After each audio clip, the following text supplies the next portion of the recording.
University, housed within the Department of Special Collections. That's not important. What is important is the conversation that we're about to have. So, without further ado, reintroduce co-director Damon Davis, Chris Renteria, co-producer, Kayla Reed, Brittany Ferrell, and we'll have everyone else introduce themselves, because I don't have all other names. I guess my first question, and I'll ask just one question. This is totally not about me. It is about your engagement with the panelists, and we're really happy that you agreed to come. And I think it's worthy of another round of applause, too.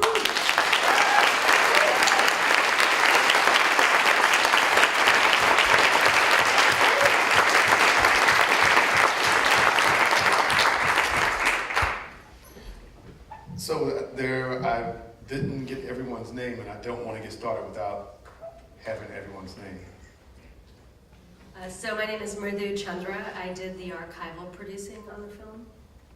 So that means anything that was not shot by our cinematographer and also the news media footage. You can just call me Kayla. Cool. So I'll ask the first question, and then I will, if you have a question, raise your hand, and I'll call on you, and we'll get a microphone to you. Speak into the microphone, and clearly, we really want questions. All right, we don't have a lot of time, but we would like to engage in some meaningful dialogue. So the question that I had was, when did you know and decide that a documentary needs to be made about Ferguson? And was it something that, did you know immediately, like, we gotta do this? Or was it something that kind of happened as a gradual, growing spirit or feeling behind it? Yeah, for me personally, it was not immediate. Like I met these people, I met them in protest. So it wasn't, I didn't meet them with a camera, so it wasn't like I went out there with a camera. It was about after a while of seeing, like being somewhere and then going home and seeing it on TV and they saying it's a completely different way than what happened in front of me. It was like maybe somebody from here should should tell the story from the side of the people that's out there instead of leaving it up to the news media that is not invested in anybody or knows anybody, anything like that. So it was not wasn't the first inclination to do that. I just got out there and tried to be a part of what was going on and tried to help any way I could. And that the question is open in terms of your participation in the documentary. Oh, like when did we decide to let the camera shoot us? Mm-hmm. I was adamantly against being in this documentary for a really long time. Again, my name is Kayla Reed. And I think it was 2015 when finally I think like Damon was like, we really can't tell this story and not be able to talk about your transformation. And I was one of the few people who kind of came into Ferguson and became an organizer with the organization that had roots here for 3 decades. And I think my initial kind of hesitation around being in a film is that often people come into places of uprisings and protests and want to extract something for their own gain. And what I realized was specific about Who Streets and the team that was working to put this piece of art together was that they didn't come in from outside of our community. They were a part of our community. They had earned my trust, and I believe that they were a legitimate source to tell the account of a movement as it was happening. And I trusted Damon, I trusted Sabaah, I trust Chris, I trust Lucas, and I watched them endure the same harassment and repression from the police, and they didn't come out the next day with hopes of an Oscar or a film in theaters. They came out because they genuinely believed that Mike Brown should have never been killed in the first place, and since he was, that there should be justice in his name and for the many others who were slain in the streets by police. So I was also kind of skeptical when I first met Damon, Lucas, Sabaah about the film. I had known Damon prior prior to the film even becoming a discussion. But after spending much time and talking and really understanding that this was about telling our own story and how often we do not get to tell our own story, they gained my trust, and it was a very vulnerable and scary process because these were our lives. And so it wasn't easy, and I was oftentimes I wondered, like, how would this story impact the world, you know? So now that the film has been released and so many people are able to see our story told by our people, it means so much to me. Okay, thank you for those responses. Now I will open it up. If you would raise your hand in the back. Hello. I had a question about how you guys felt about the Stockley decision, and how me as a youth can apply the things seen in the streets to everyday life and joining the movement.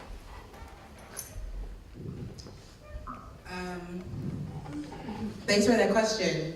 It's a little crazy that we are once again in the middle of protest in response to an officer getting away with murder. And you know, this was a different situation because Anthony Lamar Smith was killed in 2011. This officer was indicted and went through the process of a trial. And it was a judge who basically said there's no way that a drug dealer didn't have a gun and that this officer didn't feel threatened. And so we see that, you know, bias, implicit bias and prejudice is not just on the level, it's not just on the street with blue shirts, you know, it's not just police officers, that this is at every point of our criminal justice system, there is anti-Blackness, and we see the ways in which multiple levels of the system manipulate law to defend killers. And so this, what I will tell you now is that this is not going to be a one and done kind of situation. If we were able to get it done quickly, then this case wouldn't have even happened, right? But this is the same city that Mike Brown and Kajeen Powell and Derek Myers were killed in. And so there's a lot of work to do. My advice is that you find a balance in experiencing joy and life, and also integrating what it means to be a believer in justice and equality. Go to school, hang out with your friends, go to the protest. But really, our number one tactic as individuals is to be an example of what education could look like, political education could look like. And I know that, you know, protest is often romanticized. It's a beautiful thing. People come into the streets, they have their signs and they march, but really racism begins in our living rooms and our kitchen tables. And they persist with every encounter where we don't call it out. And so we have to do a much better job of integrating the belief that Black Lives Matter into every interaction, and not just after someone is killed. And I think that that's part of the work. And then the long-term vision is to find a place where you have community and resources and folks who are committed to changing their community for the long term, beyond policing. And you do that while also finding space for joy, because it's hard to do this work nonstop. And so as someone who's signing up for it, just remember to strike that balance. I don't think we did a good job at it.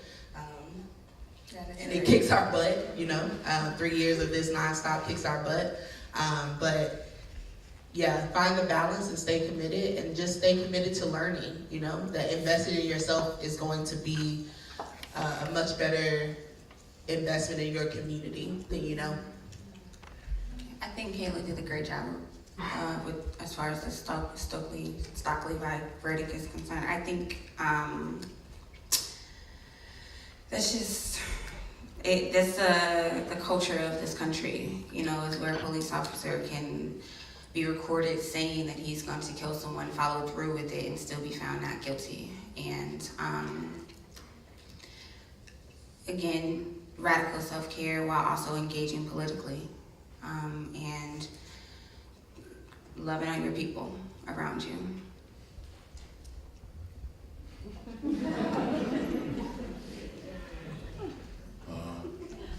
I just don't think, a few things I've learned is like, I don't think we should wait for white people to like us. I'm really tired of that and waiting for them to see us as people and trying to plead our case for that. So I really think what could help is being much more insular, or the time that you take, instead of trying to get them to understand you, you could be putting in like another kid that's like you. And the love that you, like Brittany was just saying, loving on your people, I think that's a much better use of time than trying to gain empathy sometimes. And I also think that like everybody ain't political, everybody ain't good at school, everybody ain't, I make things. So whatever you are good at, whatever it is that you can do, then use that to help yourself and the people like you. And that don't, like, it looks different for different people. And everybody ain't a leader, and everybody ain't gonna be out there with no bullhorn, everybody ain't gonna be protesting. So whatever you do in your life that you're already good at, just figure out a way to work that in, maneuver that in, and helping the people like you, or the people that are oppressed, whatever that may look like, you know? Some people cook, some people sing, but whatever it is, work that into trying to make the world a better place, I guess. Next question. Next question. Front. I'm running. She's coming. You need the microphone. I was just gonna, this is probably kind of like a hypothetical question maybe, but hopefully it is. But I was just wondering, whoever would like to answer, or as many people as would like to respond, what does your vision of change look like? What would be a satisfactory change for you, from the present, from what we're going through now? Okay, yeah, so it might be a long answer. I would like a world where there is no one whose social outcomes are determined by their race or gender or physical ability or sexuality. I would like a world free of oppressive institutions. That means I don't believe in jails. I do not believe in police. I do not think that we have to keep investing into a system that is proven to destroy communities. I believe in equal access to democracy, a world in which a person who is forced to pay taxes into a society or is impacted by policies that elected leaders make have the right to vote and change that seat or position or policy. I don't know if I believe in taxes. Something personal to me. I don't believe in student loans, so I believe in the right of free access to public goods. I believe in the protection of those goods and rights. I believe that people should, a very simple statement is that I believe that people should have the ability and power to create the community that best reflects their personal beliefs and vision for change.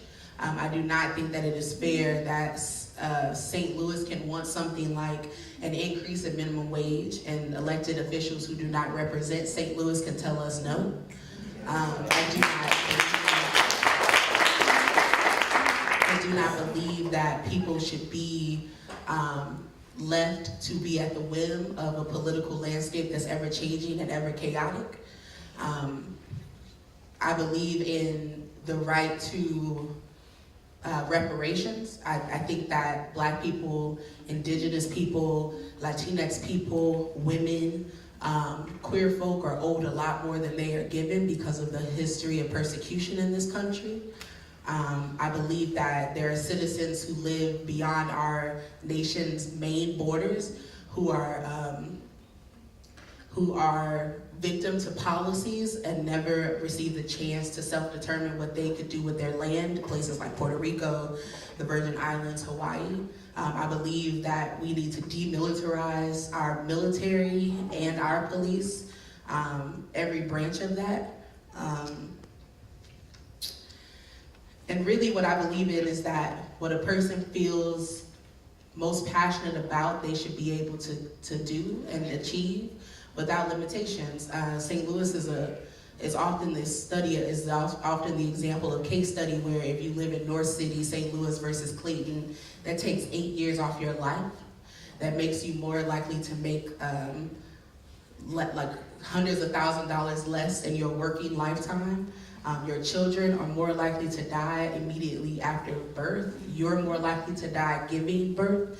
And those kinds of social outcomes that are based on institutional racism in our society would be completely gone.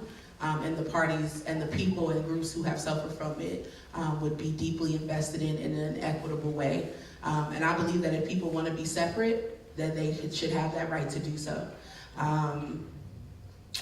Yeah, and like, so it's a big dream of what I think, but I believe in people's right to live a life full of love and dignity and respect, without any threat of fear or without the threat of violence, and without ever having to feel what Mike Brown felt the day he was shot. The last moments of his life were complete fear, and that is something that no person should experience, and definitely not one particular group in this country because of their race.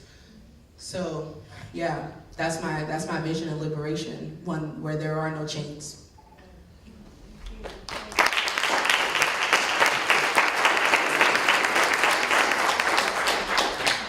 Anyone else want to respond? I think Kayla pretty much summed it up. What I would want is black people to be able to dream, and I mean like really dream, and I mean like not, and get to be things that they don't never get told that they can be, and I mean like stop telling themselves that the things, the stereotypes and the images that we get and the shit that's been handed to us over and over again is the beginning and the end of who we are. You know, I just really want us to be able to like dream the way other, you know, like the white kids, I want to be an astronaut, a fire truck, like just shit you cannot ever be. Nobody ever tells them that. But as soon as I'm born, as soon as I'm being told from the beginning that I can't be normal things, you know, like I can't, like my whole life I've been told I couldn't be an artist. So it took a whole lot of self-determination to get here on this stage. And I don't think you should have to be an artist.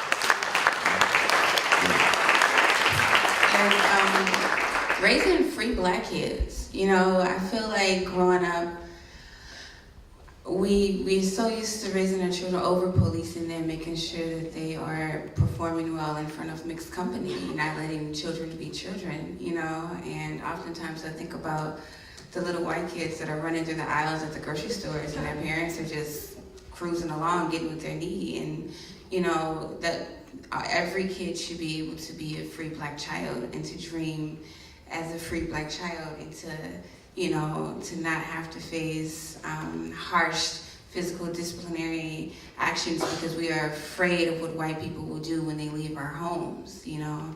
I want us to be able to raise liberated children who are fully able to develop into their full selves. And yeah, that's part of the vision.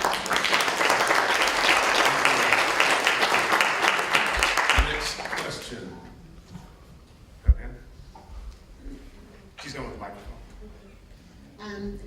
I wanted to reiterate, did you say that you did not think that we needed police or no one should be incarcerated? Did you say that? Yeah, that is what I said. Like rape or murder. Yeah. And we do need police because the first person you call when there's violence or anything, are the police. I have policemen in my family, and you can't generalize and say all the police Right, yes ma'am, I understand that. I've heard that for 3 years, so. Yeah, but it's true. Yeah, that's your opinion. We're saying, what's our vision of change? And so I told you mine, But right? there'll never be I don't think there'll ever be a time unless you've got God in your life and everyone does it, that there will be no crime. Right, That's so reality. I hear that, and I'm going to answer your question. I do not believe that what we perceive as the function of police is what actually police are doing in our community. What we desire are rapid responders to crisis. What we get is an entity that is overfunded and over-incarcerates and does not problem solve, right? And so, oftentimes people lift up rape and murder as two crimes to justify why we need police. My facts to that are that most cases of murder in this city are unsolved, and that most rapists are never even reported. And that is especially particular in Black communities because we do not trust the law, and what we know is that often victims are criminalized. And so it is not a conversation of whether or not someone in your family does not deserve to be here. It is the career choice that they have, is that effective for the society that we want to see going forward? And I do not believe that policing as an institution was even born out of or born in this country to do anything other than squash dissent, which we saw in this movie a lot, right? And over-patrol and over-incarcerate communities that in any way provide discomfort to economics, the economy, or to whiteness. Policing was created to protect whiteness and ensure the property of white people was returned to them, slaves. And policing now is completely invested around preserving wealth in our regions. That's why there are more police who will respond to something happening in the Central West End than on the North Side. That is why there are more police in West County than there are in North County. The divestment of resources that go towards safety, the investment in education, the investment in jobs, the opportunity to build wealth are #1 indicators of why poverty and crime are so linked together. And so instead of spending millions of dollars to put more police on the street to respond to poverty, as a society we should be investing in those practices to raise people who have opportunities and are not choosing crime. And we should understand that poverty traumatizes people deeply. And so it is not, those two things cannot be unlinked, and police do not solve poverty. If anything, the type of arrest and incarcerate model we have in the city of St. Louis maintains it.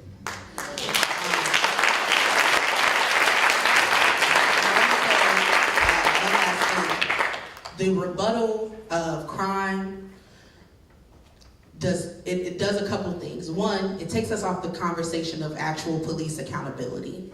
Because it says that because crime is happening in our communities, we don't have time to talk about the need for police to be better because we just need them.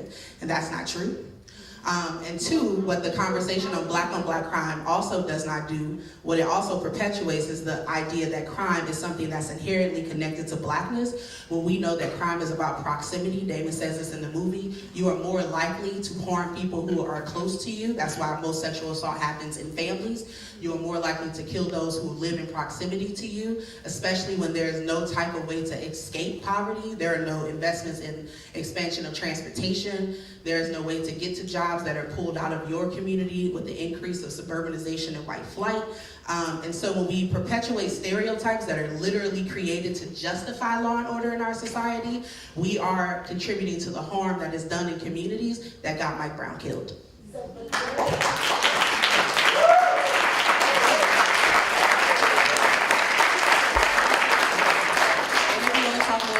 I'm down to do so after the panel. Just one more question though.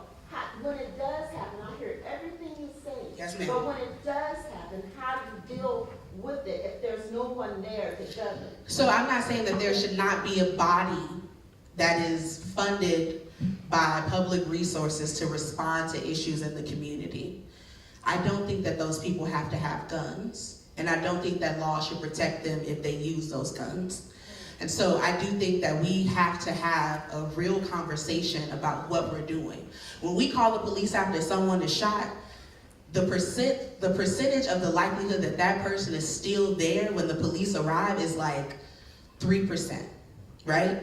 And so what we have is a traumatized environment that a cop comes into already fearing that there's a person with a gun, hearing the description very vaguely. If I'm coming to North City and you tell me that the shooter is black, well, everybody on the block is black. So now I'm in a state of alarm and paranoia about who has a gun, and my paranoia and my own internal bias puts me in a situation more likely to harm someone who does not need to be harmed. And we also need to talk about the fact that use of force is not something that will solve crime. If a person commits a crime, the Constitution protects their right to due process. It does not give an officer the right to take a life. And if the goal of public safety is preservation of life, then to hold them accountable, we need to implement that practice. But you're talking about most police shootings are not about people who killed someone else. They're not chasing people who just reported a rape. They're shooting people because they pulled them over for not having insurance, or because they were walking in the street, or because they were in a park, or because they talked back, or because they were in a car that didn't look like theirs, or because they were trying to get into a house that was theirs. These stories, or walking in a park, I mean, there are just too many examples of why we need to deeply reevaluate policing as an institution. And it's not a pushback on black officers. I don't think that having more black officers is going to be a response. But there is a black officer in the city of St. Louis who was shot while off duty by a white cop this year. And so that could have been someone you're related to. I'm not exactly sure, but that happened here because that officer came into a community and felt so alarmed by blackness that he felt the need to shoot someone and then later found out his own. There are cops who were put inside of protest after the Stockley verdict who were beaten after being arrested until they realized, oh crap, he's a cop too.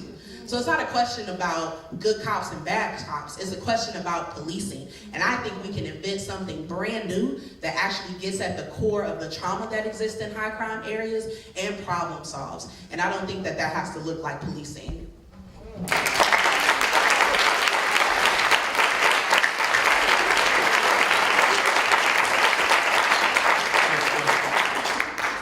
Guys, first off, thank you so much for making this film.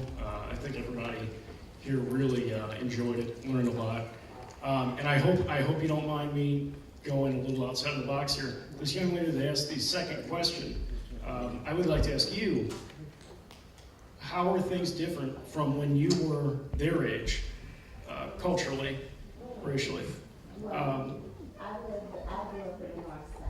Well, yeah, you too. I actually met this woman over here. But I'm just saying, I didn't hear the gunshots when I was growing up like I hear every night, and the sirens. Gunshots every night that you hear. And 2 boys, like the 17-year-old that was killed waiting on the bus about a month ago. And then his little brother was shot a couple of weeks ago, and we heard the gunshots, and I was driving down the street, and I almost drove into the gunfire. All that sounds good, but you gotta be there, you gotta hear it, and somebody's gotta stop it. Hold on. So I hear that, and I'm gonna tell you a story. On June 10th this year, I was in DC on an internship. I got a call that my 23-year-old cousin had been killed. He has 2 children and a fiance. He was shot in the back and went through his back and hit his heart. The police came to respond to that, and they put his babies in the back of a squad car and took them down to the police department. They put his fiance in handcuffs and took her to the police department. She didn't see her children for 14 and a half hours. And it took them, the person who shot him turned himself in 2 days later. And so what I am saying to you is that often the sirens that we hear, that we believe are coming to the rescue, are a lot of the times coming to do more harm than good. And so when we talk about policing, what we are asking for is something that we are getting. The thing that we are getting is completely different than that. We are not getting people who are acknowledging the fact that she witnessed the love of her life bleed out and tried to give him CPR, and that the average call time for a shooting in the north side is triple the call time if it were to happen in the central corridor, like right here. It would take the police 25 seconds to get here if there was a shooting here right now, because the man who lives across the street gave to the mayor, gave to the public defenders, gave to the police union, and had more influence and privilege than those who live on the north side. It's not by accident that when Brandy when she was shot on Wash Avenue and her child was thrown out of the car, that case got more resources because the white people who lived in the loft felt like it could have been them. And so I am saying that there are deeply things where I grew up on the north side. I grew up on DeSoto. I know that there are things wrong, but what I also know is that the same north side that my family moved into in the 60s and the 70s, the city ignored for so long that those people had to figure out a way to survive, and that often meant hurting each other. And that is not right, it is not appropriate, it produces a lot of violence, but they are not the only guilty parties in why North St. Louis looks the way that it does.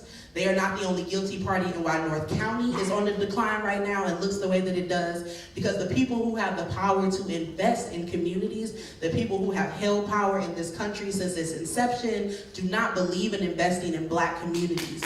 And a lot of those same people are the same race of the police that come into those communities and treat my cousin and her children with complete and utter disrespect during the worst moments of their lives. And I am speaking about not what we want, not the potential, not the dream. We need to address the reality that police are 50% of this city's budgets. We just unfortunately passed a tax increase to give them more money, and they are not doing what we need them to do at all. So why don't we, after 200 years of policing, divest out of that and put that money somewhere else and just see if things get better? Because we know that we roll the dice on police, every time it's going to end up the same.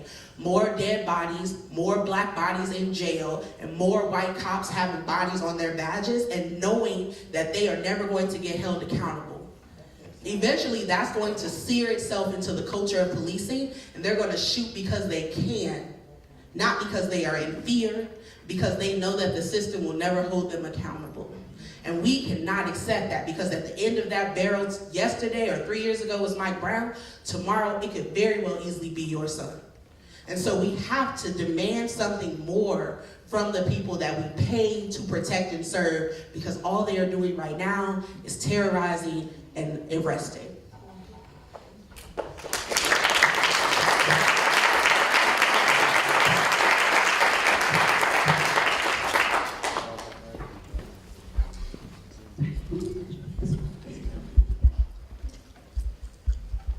Hi, thank you for this amazing film and for the amazing work that you're doing. I'm curious, in terms of this movement, how is there an extension into electoral wins? In terms of, like, when we look at the elections that just happened, that people that look different, trans people are, people are wanting new elected officials, and change happens there. And is there an extension of this into taking over, like, local offices, getting, like, support to run? Is there an extension of that, or is that something that's not considered? Like, I'm curious what that is. It's very much in the works. There's been people that were out there with us, people that you see in this film. That a lot of people were radicalized. A lot of people were taking public office. Like